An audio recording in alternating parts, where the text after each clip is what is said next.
आज अमन की माँ ने उसके दिलो दिमाग में जो युग और प्राची वाली बात भरी थी वो अमन को अब परेशान कर रही थी। जब तो अमन ने अपनी मम्मी के सामने बस ऐसे ही रिएक्ट किया था जैसे ही इसे ये बात से कोई फर्क ही नहीं पड़ता हो, लेकिन अब उसे लगने लगा था कि उसे इन चीजों से फर्क पड़ता है। अब तक जिस दिल को वो संभाल कर बैठा था, अब उसने भी धीरे धीरे धड़कना शुरू कर दिया था। उसकी नफरत अभी भी बरकरार थी, लेकिन कहते हैं ना, प्यार का मामला बहुत सीरियस होता है। कब नफरत मोहब्बत में और कब मोहब्बत नफरत में बदल जाए कोई नहीं जानता। वो प्राची से नफरत करता था, उसके पास जाना नहीं चाहता था, उसे देखना नहीं चाहता था, लेकिन प्राची को किसी और के साथ देखकर उसे तकलीफ बहुत होती थी। वो अपने दिलो दिमाग को जितना भी समझा ले, फिर भी रहकर उसे वो पुरानी बातें याद आ ही जाती थी। वो प्राची के साथ घूमना फिरना, काम करना, घूमते रहना, कैंटीन जाना, बहुत सारी यादें थी जो उसे परेशान कर रही थी। अमन ये सब सोच रहा था, इतने में उसके पास आयशा का फोन आया। आयशा का फोन रिसीव करके अमन ने कहा, हाँ आयशा बोलो, क्या हुआ? अमन देखो ना, तुम कितने दिनों से मुझे कहीं लेकर नहीं गए। कल हम रेस्टोरेंट चले? अच्छा ठीक है, तुम रेडी हो जाना, मैं शाम को तुम्हें लेने आ जाऊंगा। अमन ने इतना कहकर फोन काट दिया। इससे आगे भी आयशा कुछ बोलने वाली थी, लेकिन अमन ने उसकी बात ही नहीं सुनी और उसके बोलने से पहले ही फोन काट दिया।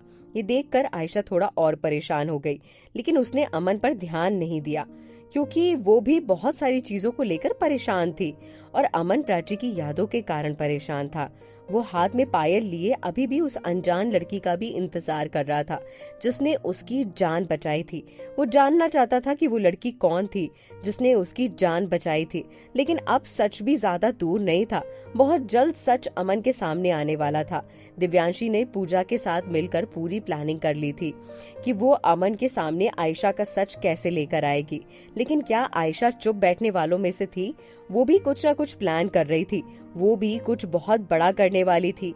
गेम खेलने के बाद सब अपने अपने कमरे में चले गए तो प्राची भी उठकर जाने लगी। तभी युग ने उसका हाथ पकड़ लिया।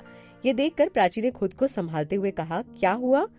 थोड़ा रुको ना, साथ में टाइम स्पेंड करेंगे। युग ने प्यार से कहा, समझो ना मेरी बात, कोई देख लेगा। प्राची ने हल्की सी आवाज में कहा, तो देख लेने दो ना, अब तुम मेरी होने वाली वाइफ हो, इतना तो हक बनता है कि तुम्हारे साथ बैठकर तुमसे बातें कर सकूं। हाँ पता है कि आपका हक तो बनता है, लेकिन अभी प्लीज छोड़ो ना, जाने दो। ठीक है, पर एक शर्त पर, कल मुझे शाम 5 बजे रेस्टोरेंट में मिलना। युग ने प्राची के करीब आकर धीरे से उसके कानों में कहा, अच्छा बाबा ठीक है, आ जाऊंगी, अभी जाने दो। ये सुनकर युग ने प्राची का हाथ छोड़ दिया तो प्राची भागकर अपने कमरे में गई और युग भागती हुई प्राची को देखकर अपने दिल पर हाथ रखकर बोला, हाय रे मेरे दिल, संभल जा, मोहब्बत में कहीं इतना दीवाना ना हो जाना कि मुश्किल हो जाए तेरे लिए इसके बिना जीना।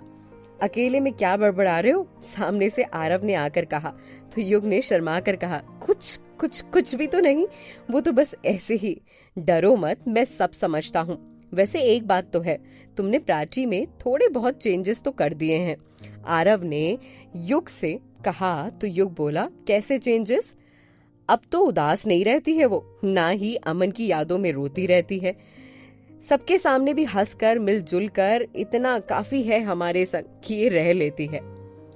थैंक यू युग, प्राची को वापस से नॉर्मल करने के लिए। आरव ने युग के कंधे पर हाथ रखकर कहा, पागल हो क्या, वो मेरी होने वाली वाइफ है, इतना तो बनता है ना। एक बात और बताऊं? हाँ बोलो, युग ने कहा।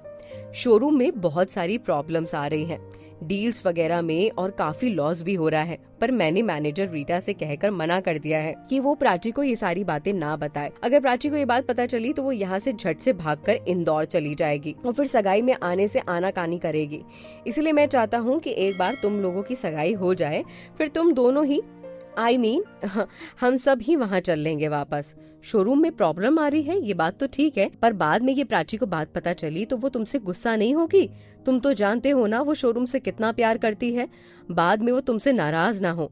अरे हो जाने दो, उसे तो हम मना लेंगे। ठीक है, युग ने कहा, जाओ निखिल के कमरे में सो जाओ। नहीं, मैं यहीं सो जाता हूँ, फालतू में निखिल और मधु को डिस्टर्ब करने का कोई मतलब नहीं है, वैसे भी वो सो गए हैं और मैं हॉल में सो जाता हूँ, युग ने जवाब दिया। अरे नहीं नहीं, वहीं चले जाओ ना, आरव ने युग को समझाकर कहा। मेरी बात मानो, मैं यहीं सोफे पर सो जाता हूँ। ये कहकर युग सोफे पर लेट गया और आरव अपने कमरे में चला गया।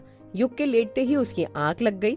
प्राची लैपटॉप पर काम निपटा कर किचन में पानी का जग भरने के लिए आई तो युग को कपकपाते देखकर उसने कमरे से एक चादर लाकर उसे उड़ा दिया। युग को होश नहीं था, उसने चादर उड़ाते वक्त प्राची का हाथ पकड़ लिया तो प्राची वहीं ठहर कर बैठ गई, इस डर से कि कहीं युग जग ना जाए। और फिर युग के करवट बदलते ही प्राची ने युग के हाथों से अपना हाथ छुड़ाया और पानी का जग लेकर वापस चली गई और आराम करने लगी। हालांकि प्राची में अब सच में काफी सुधार आ गया था। अमन की यादों में ना वो रोती थी और ना ही उदास रहती थी, सबके साथ हंस मिल जुल कर रहती थी। इसका मतलब ये नहीं था कि वो अमन को भूल गई थी या उसे अमन से मतलब नहीं था। वो अमन को कभी नहीं भूल सकती थी। अमन उसके लिए उसकी जिंदगी था। वो बस इन सब के लिए खुश रहने की आदत डाल रही थी, क्योंकि अब वो समझ चुकी थी कि अगर वो अमन के लिए जिंदगी भर भी रोती रोती मर जाएगी तो भी अमन उसकी बात नहीं समझेगा।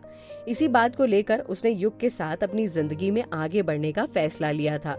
वो भले ही युग से प्यार नहीं करती थी, लेकिन हाँ, युग के प्यार और जज्बातों ने प्राची को युग के बारे में बहुत कुछ सोचने पर मजबूर तो जरूर कर दिया था। उसके हाथ में होता ना तो वो अब तक युग से मोहब्बत भी कर लेती, लेकिन एक बार मोहब्बत कर वो इतना टूट चुकी थी कि मोहब्बत के नाम से ही उसे डर लगता था। वो युग को अपनाने को तैयार थी, लेकिन उससे मोहब्बत करने के लिए अभी भी नहीं थी। दूसरी ओर आयशा ने अमन की कंपनी से 50 लाख रुपए निकलवाने के लिए अच्छा जोरदार प्लान बना लिया था, पर उसे खबर नहीं थी कि उसके ऊपर किसी की नजर तो टिकी हुई है। अगली सुबह वो उठकर अमन की कंपनी जाने के लिए तैयार हो रही थी, तभी फिर उसी अनजान लड़की का फोन आया। आयशा ने गुस्से में फोन उठाकर बोला, हाँ बोलो, अब क्या है? हाँ, अब आगे क्या होगा ये जानने के लिए आपको इंतजार करना पड़ेगा अगले एपिसोड का।